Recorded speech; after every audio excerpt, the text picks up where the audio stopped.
In this episode of Faith on Fridays, Conversations with Creatives, Jreena shares what it means to grow deeper in your craft, live your faith authentically, and stay grounded in quiet seasons, especially when you feel behind. I'm Jreena. I'm a dancer, choreographer, a practical historian, I would say. So that's what I've been doing for the last sort of 35 years of my life. I started out as a dancer and then I gradually went into choreography, and now I'm a more practical historian in jazz. So jazz dance technique. I've choreographed a lot of commercials, TV, film, and music videos.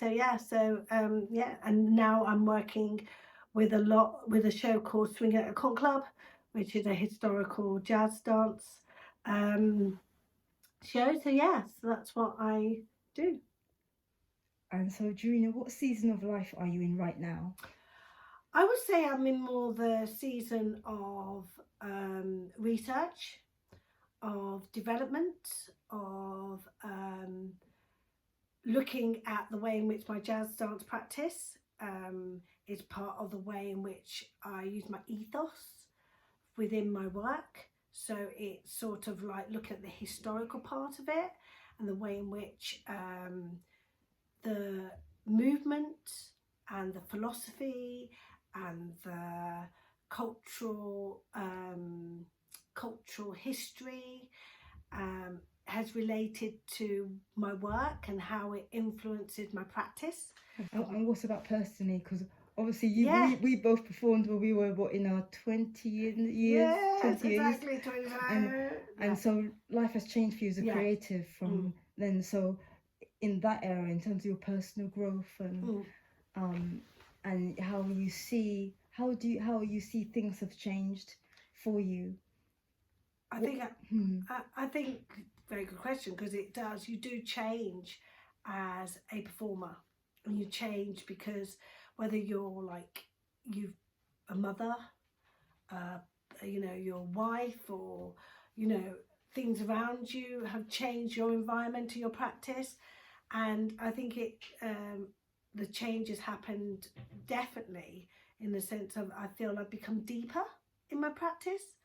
I feel I've got a belonging, and I think it's really important to have that thing of belonging and understanding of why you do something and how that affects society as a whole and affects yourself.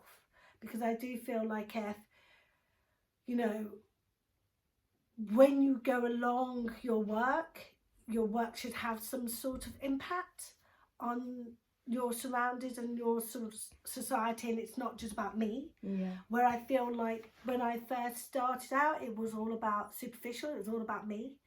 How does the audience feel about me? How do I look? How am I getting that job? How am I better than that person? So it's very sort of competitive. And I feel like, not saying you don't have that, because what it is, unfortunately, within our industry, we are somehow groomed to feel competitive, in which then goes against this whole thing of creativity and this feel of freedom. So I feel I've become deeper as a human being. What did your faith give you that was different from what say the world was trying to enforce on you? Mm. It's it's funny you said that, because I remember when I was at dance school and there was a church. Where my dance school was, there was a big church. And I remember I used to go into that church sometimes when I felt like things had not happened my way, or I didn't get what I want. So it's all like that thing of bringing, I didn't get what I want, so I'm going to ask God to help me to get what I want. So I felt like I've grown as understanding why I do the practice that I do, because the practice that I'm most in touch with is jazz. And I come from it from an African diaspora sense of jazz. And I think it's so funny. I don't think I know that it's become spiritual and deeper. And my work has become more sort of my faith and my work had become one, because I feel like jazz is faith, in the sense of the way in which I remember James Baldwin.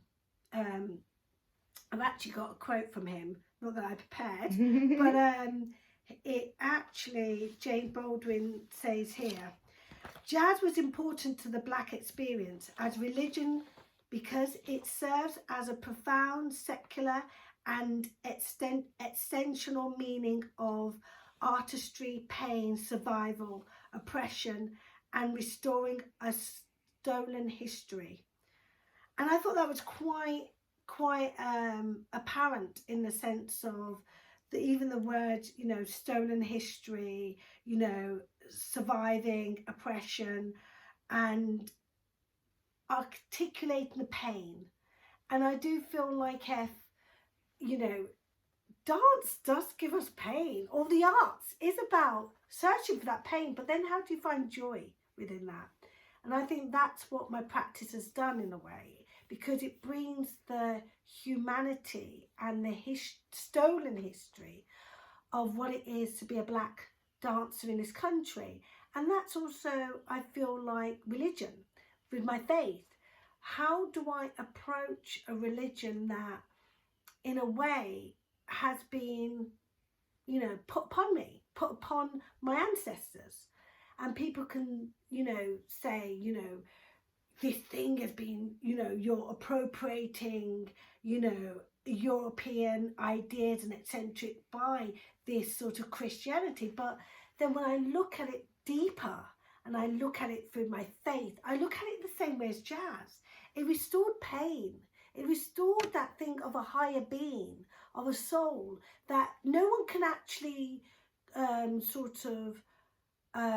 understand unless you're in it. And I feel that's where there was, in jazz and in the whole history of jazz, it was that thing where the movement, some of the movements come from the church, like Hallelujah, a buck, you know, things like, you know, Dusty Dusty, you know, Stomp Off, Burst of Freedom. These were actual steps, but they're actually vocal as well. And I thought, I relate to them. I relate to a burst of freedom. I relate to this thing of joy within the pain of having to conform. Do I look like my other person? Do I look? So I feel my faith and my jazz dance has become one, because I think that I've been able to develop a sense of faith within the arts.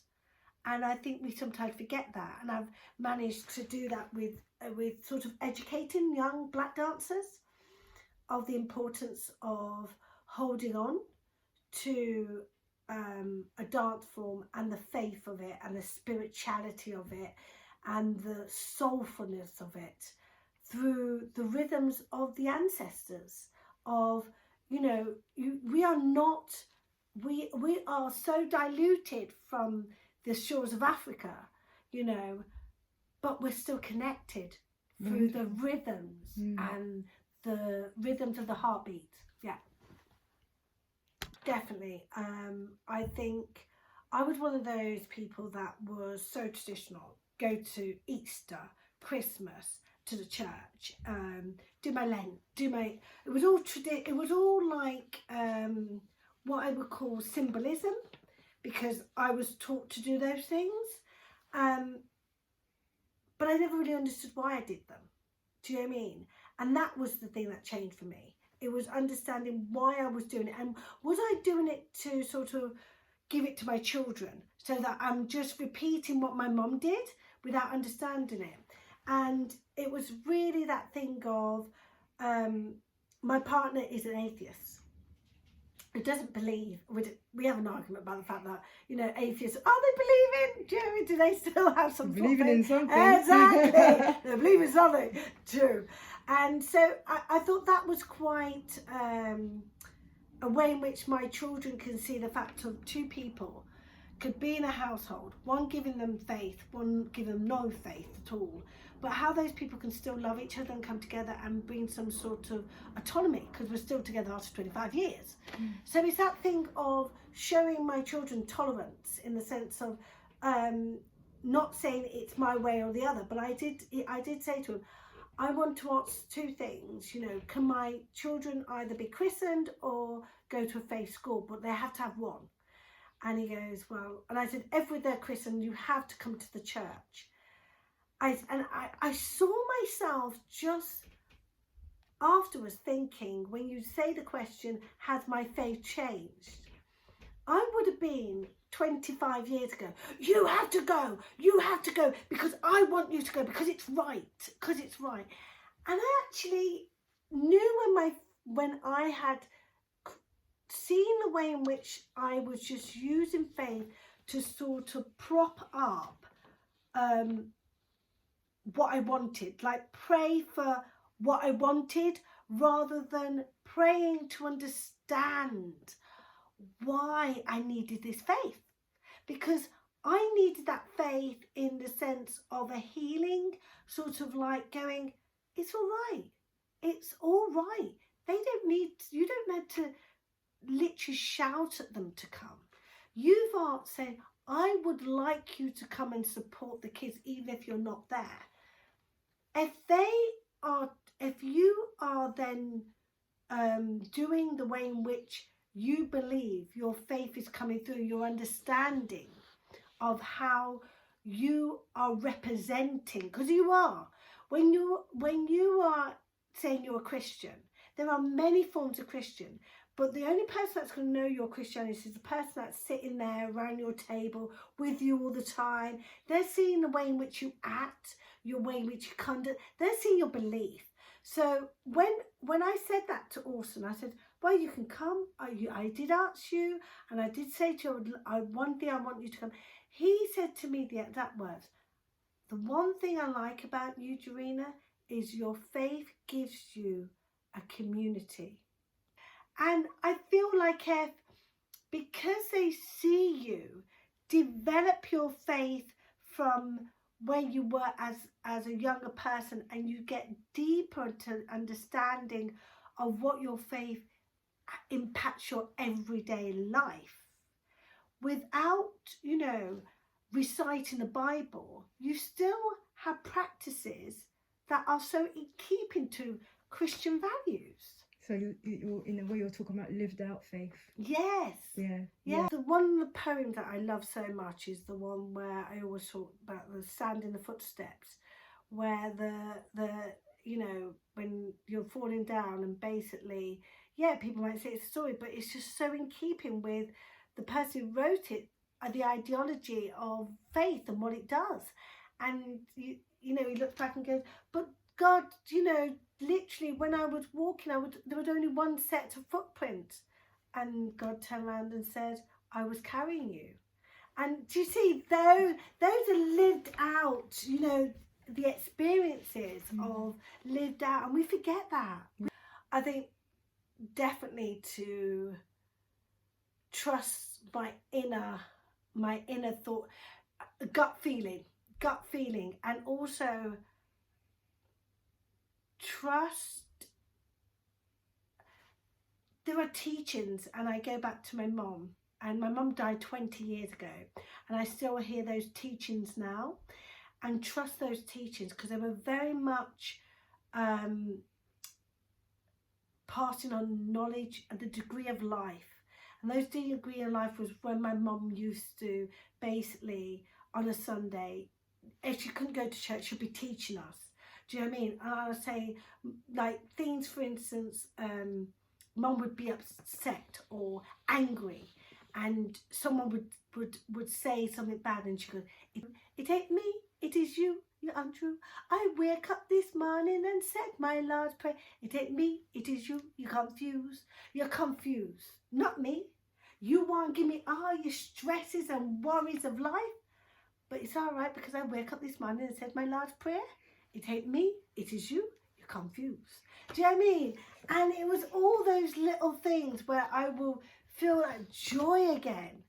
And I think that's where I feel like you know, the teachings have really helped me, is to be able to balance that with my Sunday worship jazz, do you know what I mean?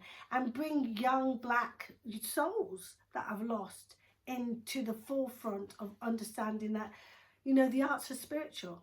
The church was a safe place for a lot of black people. The church was where they could go, you know, and if they weren't in the church, they were from the church. That's what I would say. So Jreena, is this a building season for you, a pruning season, or a stretching season for you right now?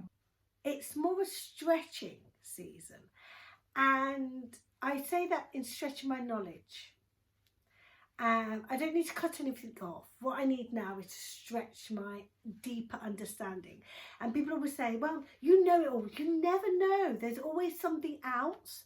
You may know that, is that thing of, you know, a little bit of knowledge can be a very, very sort of like either a hindrance or a blessing. Do you know what I mean?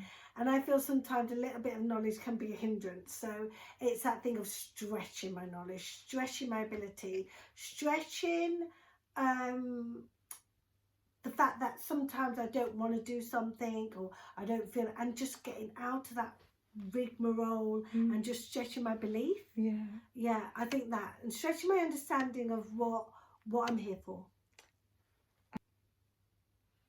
Okay, you're never unemployed. You're never ever unemployed. When you're in work, that's when you're actually having a resting. That's resting. When you're out of work, you're working. Because the fact is, you're never out of work as a performer. You're always finding something to do, whether it's in the house, whether it's creating an idea, whether it's a book, whether it's something that you thought, let me just do some stretching this one, whether it's a gardening. You're always creating something, whether it's going to the shops and sitting at the bus stop. You'll create a conversation which will then inspire you to do something else. So I never ever feel that any creative is completely unemployed, because you're always having to be prepared for when that phone call rings, prepared for when you are ready to make your own creative movement. So that's the thing. I don't feel we're ever resting. That's our problem. That's our problem, is that we never rest. We never rest because we listen to something political on the radio, and it makes us think of an idea of a film or a play or a dance scene that we could do to get out the message. We're always on tap all the time to think how we can relay that message to somebody else. So the idea, no, we never rest. And I do feel like if people feel like that, then the whole idea of resting is not really resting. Do you know what I mean? Yeah. So you're talking really about mindset. Yeah. So the fact is that they're thinking about they haven't done is making them feel like, oh, what can I do? Because you do that. You do that. You go, oh, what can I do next then? Even if they go, I want to go to this audition or go to work, or they're always on preparing. They're preparing. So the fact that you've never been on stage, life is, it goes back to Shakespeare. All the world is a stage. We are performing right now. We're always performing. Whether you know it, we all have our roles, you know, and then we all have our roles in society. So I do feel like if, you know, the person that says we are not on stage, or we haven't done this film, or we haven't done that, yes, it is disappointing, and yes, it is thing. But when we always find something else to make it up, because we never stay in that situation. Do you see what I mean? And when our time comes, and we'll be ready. That's the thing. And that's if we stay in faith. That's when we have a belief and an understanding that we are always continually creating. Always. Believe in what you are doing now. Try to forget what went in the past, you can't change, and just look forward to the future. That's it. Yeah. That's wonderful. Jreena, thank you so much for spending time with us in Conversations with Creatives. Let's clap for her. Yay!